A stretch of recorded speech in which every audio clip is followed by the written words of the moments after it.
کہتے قرآن ہے تو پھر حدیث کی ضرورت کیوں ہے؟ ہر ایک جانتا ہے کہ نماز فرض ہے، اور قرآن کریم میں اس کا جگہ جگہ حکم بھی ہے، اقیم الصلاۃ، نماز قائم کرو۔ اب حدیث کی ضرورت نہیں ہے، ٹھیک ہے نا؟ نماز پڑھو گے کیسے یہ بتائیں آپ۔ نماز کا طریقہ تو حدیثوں میں، ظہر کی اتنی رکعتیں تو عشاء کی اتنی رکعتیں تو مغرب کی اتنی رکعتیں وغیرہ وغیرہ، سارا مطلب حدیثوں میں۔ کیا کرو گے؟ زکوٰۃ کس طرح دینی ہے، کس کو دینی ہے، روزے کے باریک باریک مسائل، اس سے ٹوٹے گا، اس سے نہیں ٹوٹے گا، یہ سب باریکیاں سب حدیثوں سے ملیں گی۔ حدیث کے بغیر تو ہم قدم بھی نہیں اٹھا سکتے، اور ہم حدیث کو بھی نہیں سمجھ سکتے، یہ بھی بتا دوں۔ حدیث کو سمجھنے اپنے تو بس سمجھنے جائیں گے تو پھر چوٹ کھا جائیں گے۔ اس میں علماء کی محتاجی رہے گی۔ علماء کی تو جنت میں بھی محتاجی ہے، ہاں جنت میں بھی۔ یہاں علماء کے بغیر کوئی بولے کہ میں چل لوں تو یہ اپنے طور پر پاؤں سے تو چل رہا ہے، لیکن اس کا رخ جہنم کی طرف ہے، جنت کی طرف نہیں ہے۔ جنت کا راستہ علماء بتائیں گے، باقی اپنے طور پر نہیں ملے گا، یہ صاحب بولتا ہوں۔ جنت میں بھی علماء کی ضرورت پڑے گی۔ انہیں اللہ پاک جب حدیثوں میں ہی ہے، اللہ پاک فرمائے گا کہ مانگو کیا مانگتے ہو، تو یہ علماء سے عرض کریں گے کہ آپ بتائیں ہم کیا مانگے، تو علماء ارشاد فرمائیں گے یہ مانگو وہ مانگو۔ آپ پڑھیں حدیث، حدیث کی بھی ضرورت ہے، فقہ کی بھی ضرورت ہے، تفاسیر کی بھی ضرورت ہے، شروحات حدیثوں کی ہے اس کی بھی ضرورت ہے، اور علماء کی بھی ضرورت ہے۔ علماء کے بغیر تو قدم اٹھا ہی نہیں سکتے ہم۔ جو لوگ بات میں علماء کو لتاڑتے رہتے ہیں اور برا بھلا بولتے رہتے ہیں نا، یہ واقعی یعنی کہ جہنم کی طرف جا رہے ہیں، جہنم کی طرف جا رہے ہیں، ان کو پلٹ کر آنا چاہیے۔ علماء کے قدموں میں پڑے رہو گے تو جنت ملے گی، اور وایا مدینہ انشاءاللہ باغ جنت میں محمد مسکراتے جائیں گے، پھول رحمت کے جھڑیں گے، ہم اٹھاتے جائیں گے انشاءاللہ عز و جل۔ قرآن مجید فرقان حمید نے بیشتر مقامات پر نبی کریم صلی اللہ علیہ وسلم کی اطاعت کا حکم دیا، اور قرآن کو حضور اکرم صلی اللہ علیہ وسلم کی احادیث کے بغیر سمجھنا یہ انتہائی مشکل امر ہے، اور کئی مقام جو ہے وہ سمجھے ہی نہیں جا سکتے۔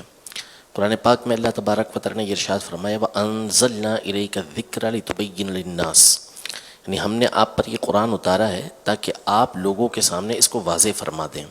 تو نبی کریم صلی اللہ تعالیٰ علیہ وآلہ وسلم کا جہاں منصب یہ بیان کیا گیا کہ آپ پر قرآن نازل کیا گیا، تو قرآن کی وضاحت بھی نبی کریم صلی اللہ تعالیٰ علیہ وآلہ وسلم نے یہ ارشاد فرمائی ہے۔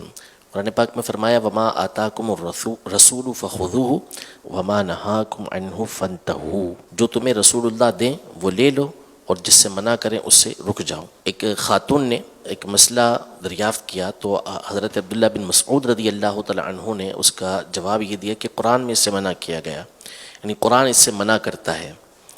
تو اس نے کہا کہ قرآن کیسے منع کرتا ہے؟ تو آپ نے ایک حدیث پڑھی، اور حدیث پڑھنے کے بعد فرمایا کہ قرآن یوں فرماتا ہے کہ وما آتاکم الرسول فخذوہ وما نہاکم عنہ فانتہوا، یعنی جو تمہیں رسول اللہ دیں وہ لے لو، اور جس سے منع کریں اس سے رک جاؤ۔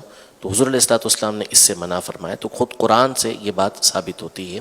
تو اس پر بہت ساری احادیث طیبہ نبی کریم صلی اللہ علیہ وسلم کے اپنی موجود ہیں کہ ایسا نہ ہو کہ میں تم میں سے کسی ایسے شخص کو پاؤں کہ جو ٹیک لگا کر بٹھا ہوا ہے تخت پر اور کہے کہ مجھے قرآن کافی ہے۔ تو مجھے قرآن بھی دیا گیا اور اسی کی مثل مجھے کلام بھی دیا گیا، یعنی حدیثیں بھی دی گئیں کہ جو آپ نے لوگوں کے سامنے بیان فرمائی ہیں۔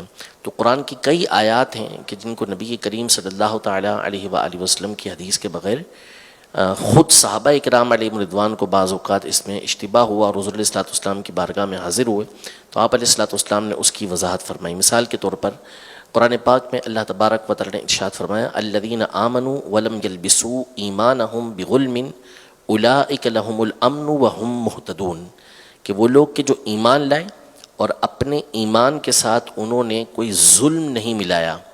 تو ظلم کہتے ہیں گناہ کو، وَلَوْ أَنَّهُمْ إِذْ ظَلَمُوا أَنفُسَهُمْ، کہ جب لوگ اپنی جانوں پر ظلم کر بیٹھے ہیں، یعنی گناہ کر بیٹھے ہیں، یعنی ایمان لائے اور ایمان لانے کے بعد انہوں نے ایمان کے ساتھ کوئی ظلم نہیں ملایا، یعنی گناہ نہیں کیے، تو وہی امن والے ہیں اور وہی ہدایت یافتہ ہیں۔ تو اب یہ پریشانی کا سبب بنا کہ ایمان لانے کے بعد اگر تو اصلاً سرے سے کوئی گناہ نہیں کیا تو ہی امن اور ہدایت ہوگی، حالانکہ ایسا بہت مشکل ہے کہ غیر نبی کے علاوہ کسی سے کبھی کوئی خطا ہونا۔ تو تو صحابہ کرام علیہ رضوان نبی کریم صلی اللہ علیہ وسلم کی بارگاہ میں حاضر ہوئے. بخاری شریف کی حدیث مبارکہ ہے, عرض کی کہ ایونا لم یظلم, ہم میں سے کون ہے کہ جو ظلم نہیں کرتا, یعنی کس سے خطا نہیں ہوتی, کس سے گناہ نہیں ہوتے. تو حضور اکرم صلی اللہ تعالیٰ علیہ وآلہ وسلم نے یہاں پر جو ظلم ہے اس کی وضاحت فرمائی کہ اللہ تبارک و تعالیٰ نے ارشاد فرمایا ان الشرک لظلم عظیم, کہ بے شک شرک جو ہے یہ ظلم عظیم ہے. تو یہاں اس آیت میں جو مراد ہے ظلم سے وہ شرک ہے, یعنی کہ جو شخص ایمان لایا اور ایمان لانے کے بعد اس نے شرک نہیں کیا تو وہ امن والا اور ہدایت یافتہ ہے, یعنی وہ نجات پا جائے گا اور ایسا شخص ہدایت یافتہ ہوگا. تو اب اس بات کو نبی کریم صلی اللہ تعالیٰ علیہ وآلہ وسلم کی تعلیم کے بغیر سمجھنا یہ ممکن نہیں تھا. اس کی اور مثالیں بھی قرآن پاک میں احادیث طیبہ میں بھی موجود ہیں اور قرآن پاک میں بھی موجود ہیں. تو نبی کریم صلی اللہ علیہ وسلم کی احادیث طیبہ کے بغیر یہ چارہ نہیں ہے.